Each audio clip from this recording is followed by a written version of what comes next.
ఓరి నాయనో, ప్రభాస్ సినిమాలో విలన్గా త్రిష.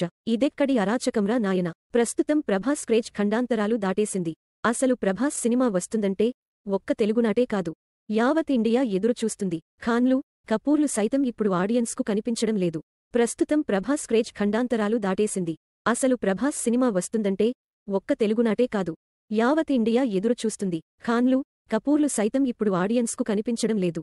ప్రభాస్ మాత్రమే ఇండియన్ బాక్సాఫీస్ కింగ్ అని యునానిమస్గా ప్రకటిస్తున్నారు. అంతెందుకు, ప్రభాస్ ఫ్లాప్ సినిమాల కలెక్షన్లు సైతం చాలామంది స్టార్ హీరోల లైఫ్ టైం సినిమా కలెక్షన్లు. అంతటి రేంజ్ ఉన్న హీరో ప్రభాస్. ఇక సలార్తో సాలిడ్ కంబ్యా ఇచ్చిన డార్లింగ్. ఈ ఏడాది కల్కీతో కనివిని ఎరుగని హిట్టు కొట్టాడు.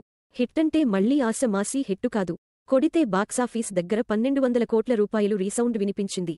ప్రస్తుతం ప్రభాస్ లైనప్లో 2-3 క్రేజీ ప్రాజెక్టులున్నాయి. అందులో స్పిరిట్ ఒకటి. యానిమల్ లాంటి అరివీర భయంకర హిట్ తర్వాత సందీప్ రెడ్డి వంగా తెరకెక్కిస్తున్న సినిమా కావడం.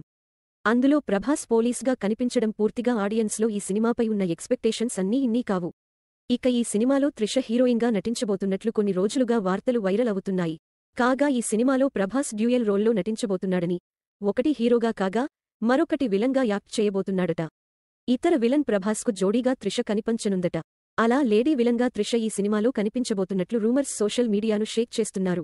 అయితే ఇందులో నిజమెంతుతుందో మాత్రం క్లారిటీ రావాల్సి ఉంది.